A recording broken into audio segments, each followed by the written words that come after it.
right? So the Sackville Baggins were offering Frodo what? They were offering Frodo a bargain price, obviously, because Frodo's rich, obviously, right? They want what? They want some of the stuff in his house, obviously. Otho would have been Bilbo's heir, but for the adoption of Frodo, he read the will carefully and snorted. It was unfortunately very clear and correct, according to the legal customs in Hobbits, which demanded, among other things, 7 signatures of witnesses in red ink. Fold again, he said to his wife, and after waiting 60 years, spoons, fiddlesticks, he snapped his fingers under Frodo's nose and stumped off. But Lobelia was not so easily got rid of.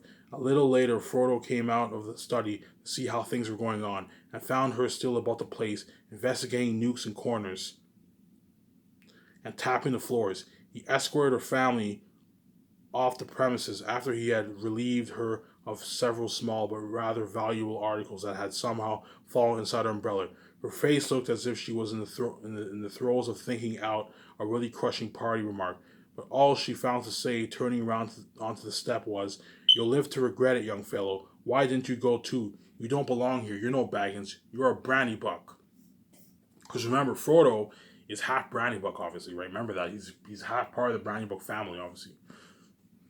"Did you hear that, Mary? That was an insult, if you like," said Frodo, as he shut the door on her. "It was a compliment," said Mary Bannybook, "and so, of course, not true."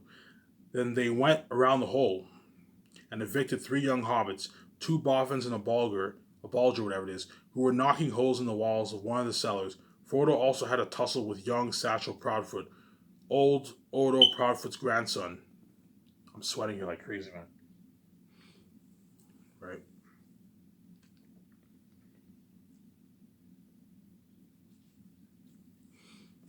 Right? They went round the hole and evicted 3 young hobbits, 2 boffins and a bulger, who were knocking holes in the walls of one of the cellars. Frodo also had a tussle with young Satchel Proudfoot, old Older Proudfoot's grandson, who had begun an excavation in the larger pantry, where he thought there was an echo. The legends of Bilbo's gold excited both curiosity and hope, for legendary gold mysteriously obtained, if not positively ill-gotten, is, as everyone knows, anyone's for the finding, unless the search is interrupted. When he had overcome Sancho and pushed him out, Frodo collapsed on a chair in the hall. "It's time to close the shop, Mary," he said. "Lock the door and don't open it to anyone today, not even if they bring battering ram." Then he went to revive himself with a belated cup of tea. He had hardly sat down when there came a soft knock at the front door. Lobelia again, most likely, he thought. She must have thought of something really nasty and have come back again to say it. "I can't wait." He went on with his tea. The knock was repeated, much louder, but he took no notice. Suddenly the wizard's head appeared at the window. "If you don't let me in, Frodo, I shall blow your door right down your hole and out through the hill," he said. "My dear Gandalf, half a minute," cried Frodo, running out of the room to the door. Come in, come in. I thought it was Lobelia. Then I forgive you. But I saw her some time ago driving a pony trap towards Bywater with a face that would have curdled new milk. She had already nearly curdled me. Honestly, I nearly tried on Bilbo's ring. I longed to disappear." "Don't do that," said Gandalf, sitting down. "Do be careful of that ring, Frodo. In fact, it is partly about that I have come to say a last word." "Well, what about it? What do you know? What do you know already?" "Only what Bilbo told me. I have heard his story. He found it, and how he used it on his journey. I mean, which story, I wonder?" said Gandalf. "Oh, not what he told the dwarves and put in his book," said Frodo. "There and back again, right? He told me the true story soon after I came to live here. He said you had pestered him until he told you, so I had better not know too. No secrets between us, Frodo," he said. "But they are not to go any further. It's mine anyway." "That's interesting," said Gandalf. "Well, what do you think of it all? If you mean inventing all about the present, well, I thought the true story much more likely, and I couldn't see the point of altering it at all. It was very unlike Bilbo to do so. Anyway, I thought it rather odd. So did I. But odd things may happen to people that have such treasures if they use them. Let it be a warning to you to be very careful with it, because the ring can possess you. Remember that." So Frodo's like, "Yeah, Bilbo told me some things about the ring and all that stuff." And Gandalf saying, "Look, man, if you be careful about that ring, do not put it on, because the ring could possess you, obviously, right?" "So did I, but odd things may happen to people that have such treasures if they use them. Let it be a warning to you to be very careful with it. It may have other powers than just making you vanish when you wish to go." So Frodo pretty much thinks the ring is just a ring that can make you vanish. obviously. And Gandalf pretty much warns Frodo, "Hey, be careful about that. About this is when the story picks up a little bit here when Gandalf tells Frodo about the ring. And once Frodo leaves, it drags on. And it's just about his journey with the hobbits, and he meets people along the way. Obviously, he meets Tom Bombadil, he meets Mister Maggot, obviously, and that part's pretty boring, obviously. But if you read it out loud, it's a bit more interesting, obviously, right? Right. I don't understand," said Frodo. "Neither do I," answered the wizard. "I have merely begun to wonder about the ring, especially since last night. No need to worry. If you take my advice, you will use it very seldom, or not at all. At least I beg you not to use it in any way that will cause talk or rouse suspicion. I say again, keep it safe and keep it secret." So Gandalf was saying, "Look, man, what happened to Bilbo? I don't want that happening to you. Keep the ring secret. Keep it safe. Don't go around slipping on the ring and disappearing. That's going to raise questions amongst the hobbits in the Shire, obviously, right?" In other words, Gandalf was pretty much telling Frodo, don't pull what Bilbo did. Keep the ring, keep it hidden, keep it secret, keep it safe. Don't go around sipping on the ring to disappear as a joke, as Bilbo did. As Because Gandalf knows the ring has powers. He doesn't understand the powers yet, but he knows the ring has powers. Hence why Gandalf went off to find out information about the ring later on in the book, obviously. And he comes back and he tells Frodo about the ring later on in the book, obviously. Just like you got in the movies, right? And now you understand why, when I say the movies are different from the books, you now see the difference. A lot of dogs cut out, a lot of scenes are cut out that are not in the movie, obviously. I hope you guys see the difference, obviously, right? Right. So I'll repeat what I said earlier, right? "Neither do I," answered the wizard. "I have merely begun to wonder about the ring, especially since last night. No need to worry, but if you take my advice, you will use it very seldom or not at all. At least I beg you not to use it in any way that will cause talk or rouse suspicion. I say again, keep it safe, keep it secret. You are very mysterious. What are you afraid of? I am not certain. So I will say no more. I may be able to tell you something when I come back. I am going off at once. So this is goodbye for the present." He got up. "At once?" cried Frodo. "Why, I thought you were staying on for at least a week. I was looking forward to your help. I did mean to, but I have to change my mind. I may be away for a good while, but I'll come and see you again as soon as I can. Expect me when you see me. I shall slip in quietly. I shan't often be visiting the Shire openly again. I find that I have become rather unpopular. They say I am a nuisance and a disturber of the peace. Some people are actually accusing me of spiriting Bilbo away, or worse." So Bilbo's disappearance caused a lot of what? Talks and mumbles among the hobbits, obviously. Some of the hobbits thought Bilbo pulled a prank. Some people are even thinking that Gandalf uses magic to have Bilbo disappear. Because all of Hobbiton is left in the dark because Bilbo, they don't know anything about the ring. As I said before, the hobbits in Hobbiton are like cut off from the outside world, obviously. They're like cut off from the outside world pretty much. They don't know anything about the outside. They know a little bit, obviously. They've studied material and all stuff, but most of them don't know anything about the outside world because they're like cut off from the outside world, obviously. Right? Right? "I shall sleep in quietly. I shan't often be visiting the Shire openly again. I find that I have become rather unpopular. They say I am a nuisance and a disturber of the peace. Some people are actually accusing me of spiriting Bilbo away, or worse. If you want to know, there's supposed to be a plot between you and me to get hold of his wealth, obviously. So the Sackville Badmintons want to get a hold of Bilbo's wealth, obviously. Remember earlier they tried to what? They tried to bargain with Frodo. They tried to bargain with Frodo for a price. They even want to see. They even wanted Frodo to check his will. I want to see if you really are the heir of Bilbo. The Sackville Badmintons want what? They want Bilbo's wealth, obviously. They want Bilbo's wealth, obviously, right? Right? Right? Because look what Gandalf says here. He said there's even a plot between you and me to get a hold to get a hold of his wealth, obviously. Some people, saying for "You mean Otho and Lobelia? How abominable! I will give them back in and everything else if I can get Bilbo back and go out tramping in the country with him. I love his Shire, but I begin to wish somehow that I had gone too. I wonder if I shall ever see him again." "So do I," said Gandalf, "and I wonder many things. Goodbye now. Take care of yourself. Look out for me, especially in unlucky times. Goodbye." And you won't see Gandalf until years later after this scene. Whereas in the movie, they have Gandalf go and he comes back a couple days later. Well, in the book, Gandalf comes back years later and talks to Frodo when he what? when he tells Frodo about the ring and all that stuff, right?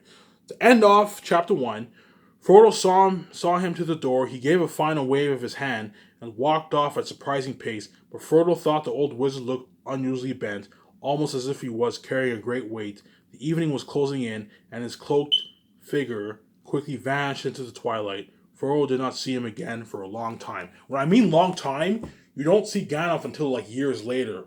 In the movie, Gandalf comes back a couple days later. In the book, Gandalf comes back. I think it's like 9 years later he comes back. I might be wrong, but I remember reading it was 9 years, about 9 years, or it's either 9 or like 17 years or something like that. Gandalf comes back and speaks to Frodo about the ring. He comes back years later, whereas in the movie, Gandalf comes back a couple days later. You know what I'm saying? Put my book back.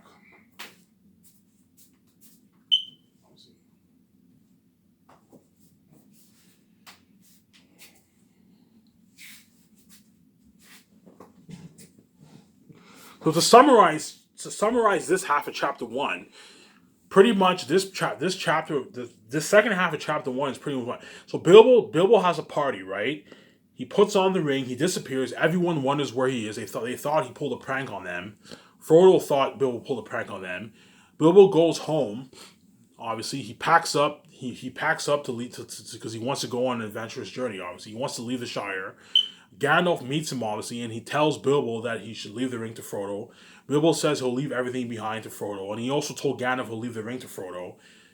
But remember, he puts the ring on the mantle, and he puts it back in his pocket, right? And then Gandalf tells Frodo to give the ring. Frodo gets angry at Gandalf because the ring is possessing him. The ring is his precious, obviously, because the ring is very powerful, obviously. Bilbo's very hesitant, and the ring possesses him, and he gets very angry, and he doesn't want to give the ring away. And eventually, Gandalf gets him to leave the ring behind, obviously. Frodo goes on his adventure, obviously, with the three dwarves. He leaves the Shire, obviously. And then everyone at the party, they clean up at the party. Some people go to Bilbo's house because Bilbo left some presents behind for them, obviously. The Sackville Bagginses obviously want Bilbo's wealth, obviously. Hence why they were asking for the paper for Frodo's will. So the Sackville Bagginses, they pretty much want Frodo's wealth, pretty much. Obviously, but Bilbo left everything behind to Frodo, obviously, and then Frodo has Merry take care of things for him, obviously, and he's right, and then he tells Gandalf that sometimes he's tempted to take the ring and disappear. He also wishes that he left with Bilbo, obviously, and then Gandalf pretty much tells Frodo, "Hey, look, man." Like, Frodo knows that the ring can make you disappear, but Gandalf tells Frodo, look, whatever you do not put that ring on. That ring has powers that are beyond this world that even I don't understand. I'm paraphrasing here.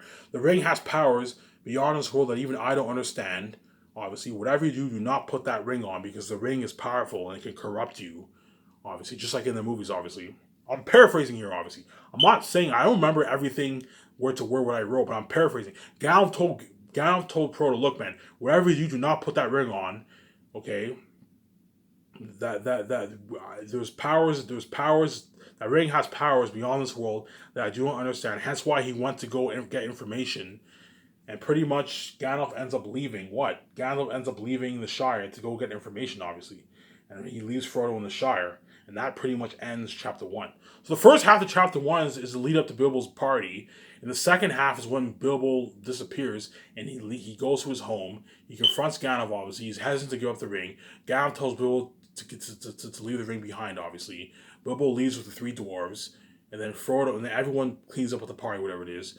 Bilbo leaves some gifts behind for some of the guests at the party, obviously. Right? The Sackville Bagginses are bothering Frodo because they want his wealth, obviously. The Sackville Bagginses are applying to they want Frodo's wealth, obviously. Frodo is tempted to put on the ring to disappear, but Gandalf tells Frodo do not play around with the ring, as the ring is what? The ring is very dangerous and what? And there's powers beyond this world. The ring has powers beyond the world that I don't even understand. Hence why Gandalf had to leave to get information. He went to go find Gollum. I believe he also meets up with Aragorn in the book too. I think he meets up with Aragorn and they find Gollum. Like Shire, Baggins, right? And then Gandalf ends up finding information about the ring. And then he comes back years later and he tells Frodo about the ring. That part's interesting. When Gandalf tells Frodo about the ring, that part got me hooked, obviously, when I read the book, obviously. But I told you, so that pretty much sums up chapter 1. And now I'm going to start chapter 2 tomorrow. Or I'll start chapter 2 the day after tomorrow. Tomorrow I'll make my phase 6. I'll take a break off reading Lord of the Rings. I'll do my phase 6 announcement. Look at intro video for that. If the internet cord's here. If the internet cord's not here, I'll continue my Lord of the Rings read along, obviously. Because I need the internet in order to what? To show you. I want to show you guys my map on my stepbrother's laptop. Because sometimes my stepfamilies, they take the internet cord. They're very weird. I have data, but there's sometimes when I take the internet cord, I can't show you my file on my brother's laptop if there's no internet, no Wi-Fi, obviously. Sometimes they take away the internet cord because they're weird, obviously. That's why I can't wait to get out of his house. Because once I'm on my own, I'm gonna know what it's like to be responsible. I'm gonna be paying my own bills. Me and my wife knows what it's like to pay bills, obviously. But once I'm a billionaire, I'm gonna know what it's like to pay my own bills. I'm gonna own my own condo, my own car. I'm sidetracking here, obviously. Right. So yeah, so that pretty much sums up chapter 2. That sums up chapter 1. I hope you guys enjoyed chapter 1. And I told you guys, Lord of the Rings can be a pretty boring book, obviously, but if you read it out loud, the story all of a sudden becomes more interesting. I guarantee you guys are pretty hooked when I read the second half of the chapter. Oh my god, the story is Ivan so much more interesting when you read the story out loud. You bring the world to life when you read it out loud. Yeah. So to all you Lord of the Ring nerds out there, you guys are probably happy when I read the book as I'm bringing the world to life, obviously, of Lord of the Rings. And I told you, if I made a few errors making some comments, you have to bear with me as I'm not well grounded in Lord of the Rings. But now that I'm reading it a second time, now that I've read the prologue and chapter 1 a second time, I now understand the story a bit more. Oh my god, I remember all this stuff now. You know what I'm saying? Because the last time I finished Fellowship of the Ring, like in January, late February around there, I finished Fellowship of the Ring, and I finished Two Towers about a month and a half ago around there. About a month ago I finished, and now I'm a good 70 pages into Return of the King. Obviously, right? So I'll probably do a good, 4 or 5 chapters of Fellowship of the Ring before I make my final. I don't know, a good 5-6 chapters around it. I'll probably read up to Tom Bombadil. Because Tom Bombadil's an interesting character. He sings all these songs, right? Bombadillo, you know what I'm saying?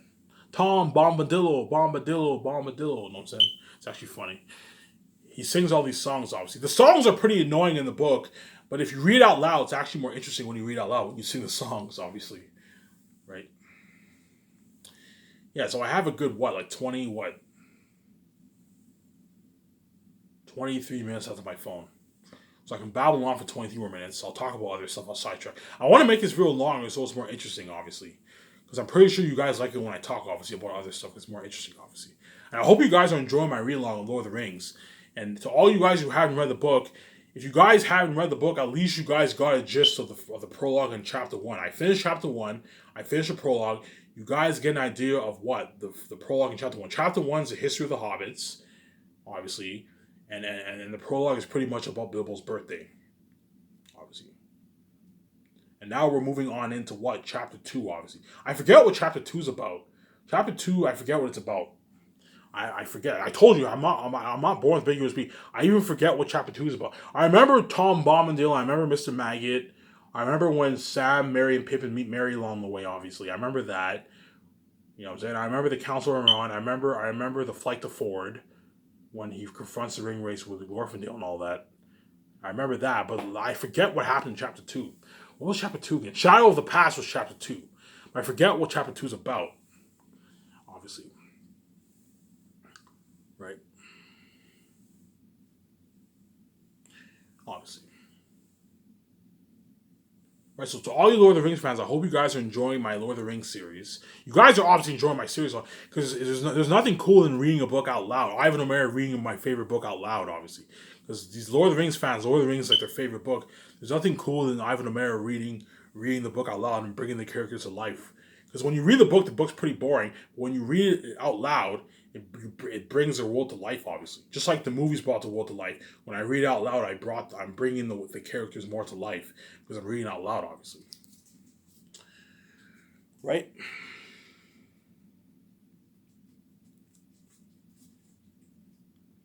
Yeah, so what else can I talk about? Thinking here.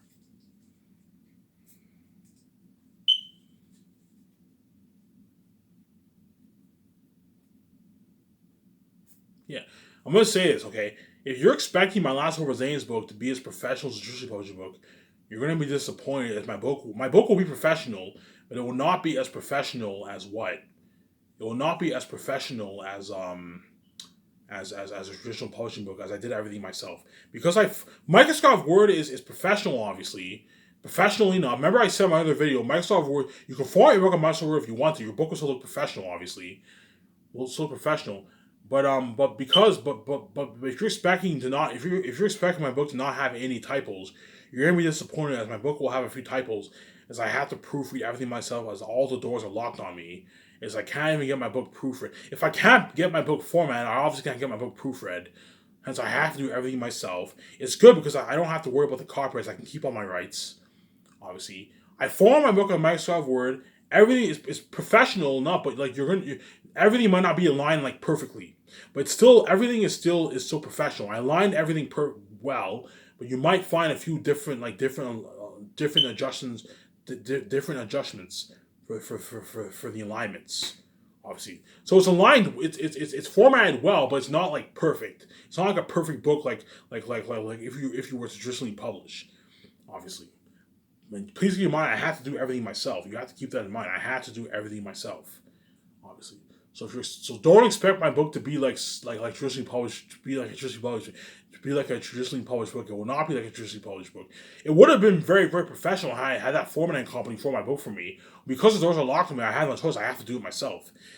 And in a good like 16, 17 days, I'll be done going over my. I'm done my novel. Everything's done. I format my book. My book's formatted. All I have to do is just go over my book one more time and fix up a few of those typos. Like the word ale is spelled A-L-E. I have to fix that. All the times I mentioned the word ale in the book, I have to spell it A-L-E. I have a few misspellings with some of the names. Some of the punctuations I gotta fix. There's some areas where I forgot to write.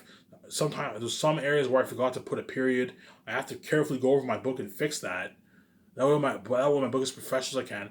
But I'm only going over my book one more time. This is the last time. I went over my book a couple times now. This is the last time I'm going to go over my whole book. And after that, I'm going to cross my fingers and hope that I don't have that much. I don't have that much typos. I have a good like 0.1% typos in my book. My book is in good, is in pristine form. It's formatted well, but you're gonna find a few typos, obviously. So I'm giving you a heads up. You're gonna find a few typos, but please keep in mind I have to do everything myself, as the doors are all locked on me. Hence, I have to do everything myself, and you need to keep that in mind, obviously, as I have to do everything myself. So I hope you guys understand that, obviously. So if you read my book and you catch a typo, do not be mad. Don't get angry with me. You have to realize I had to do everything myself, as the doors were all locked to me.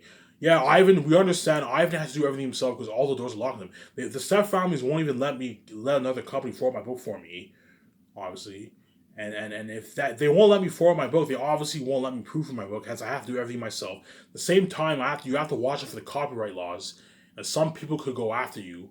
And the last thing you want to do is have all these people go after you when they're not worth my royalties. Because they know my book will sell billions, the last thing you want to do is have a company take a piece of your royalties. Hence why in a way, I'm happy that I have to format myself, because now I get to I caught a few typos. Now I can go back and fix those typos.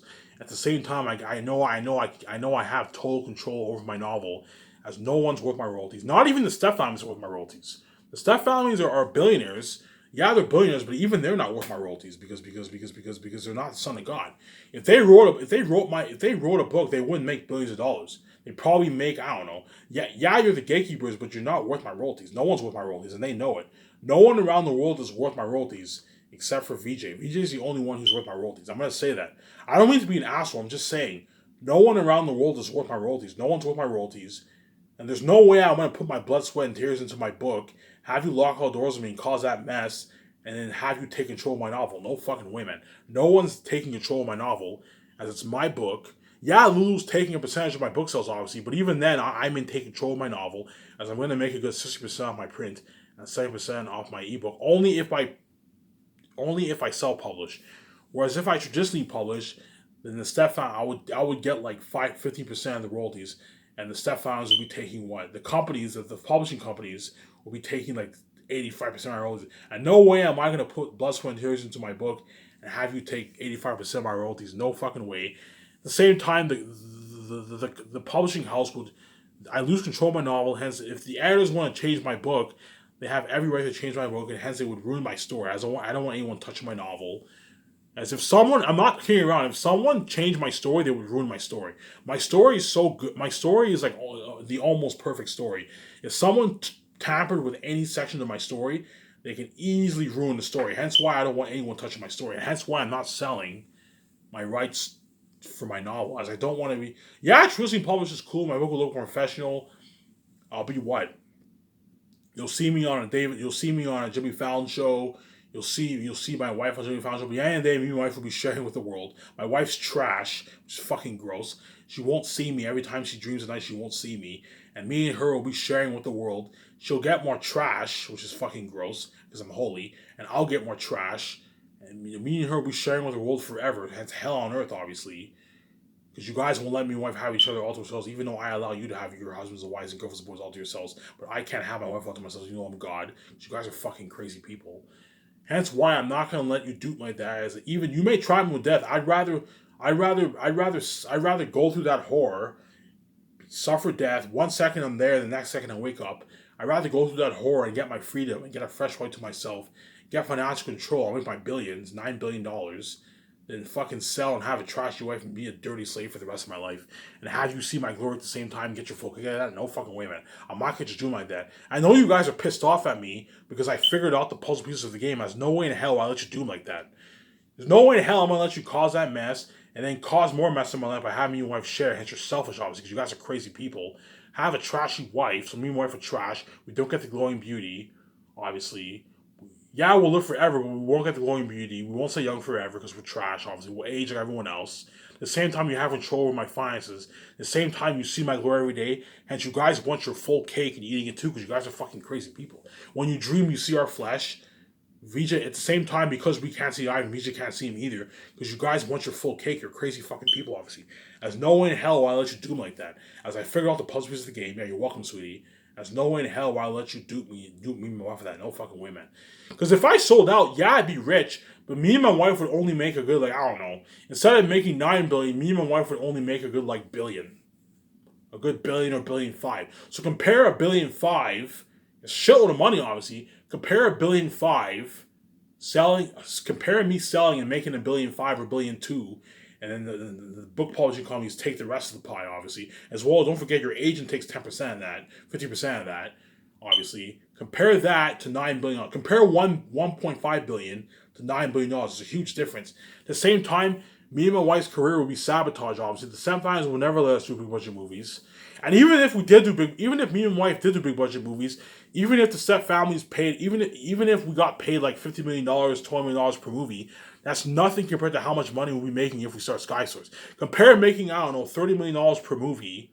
So even if me and my wife did big budget movies, it's nothing compared to how much money we would make if we start our own film entertainment company. Compare 30. I don't know. Compare even if they paid us $20 million and gave us, I don't know, 10% of the royalties, and we made like $200 million. Compare $200 million to making $4 billion off your movie. A huge difference. At the same time, we don't get our freedom, as there's no such thing as freedom in Hollywood. Me and my wife will be dirty slaves. The companies will own us. The Hollywood companies will own us. Whereas I'd rather have my freedom and have financial control and start skyscrapers. At the same time, I don't want anyone touching my story, as I guarantee you, if Hollywood adapts my movie to the big screen. Because if I sold out, Hollywood would obviously adapt my movie to the big screen, but I guarantee you they would ruin my movie. They would have airtime based on PG-13 Wolf. They wouldn't give me creative control. Obviously, the Hollywood companies would have control over my novel, and I guarantee you they end up ruining my adaptation. They'll have airtime based on PG-CG Wolf. They probably put a good, I don't know, 500 million, 400 million towards the movie. You know what I'm saying? The movie wouldn't be that good. The movie would flop. If you have airtime as a PG-13 Wolf, I'm telling you right now, the movie will fucking flop, man. The movie will flop. I'm telling you this right now. If you have airtime as a PG-13 Wolf, the movie will flop.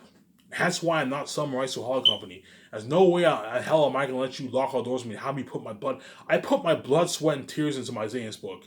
There's no way I'm going to let you have me put my blood, sweat, and tears into my book, have you cause that mess. At the same time, and you think In other words, just like the step families won't let me make money through their system, what makes you think I'm gonna let you take my money? No in heck am I gonna let you take my money after locking all those of me. No fucking way. I put my blood, sweat, and tears in my book. No one is worth a piece of my royalties, and they know that. No one around the world is worth a piece of my royalties. I'm saying that right now, obviously. That's why I made that final announcement. I'm going to be very strict. I'm like, you can give me death threats. No way in hell am I going to let you take control of my novel. No fucking way. After causing that mess and locking all doors on me, you won't even let me make money through your system. What makes you think I'm going to let you take my work, take my royalties when I put my blood, sweat, and tears into my book? You didn't write my novel. I wrote my novel. And there's no way in hell am I going to let you take my blood, sweat, and tears for my book. No fucking way. I'm going to shut my camera off here.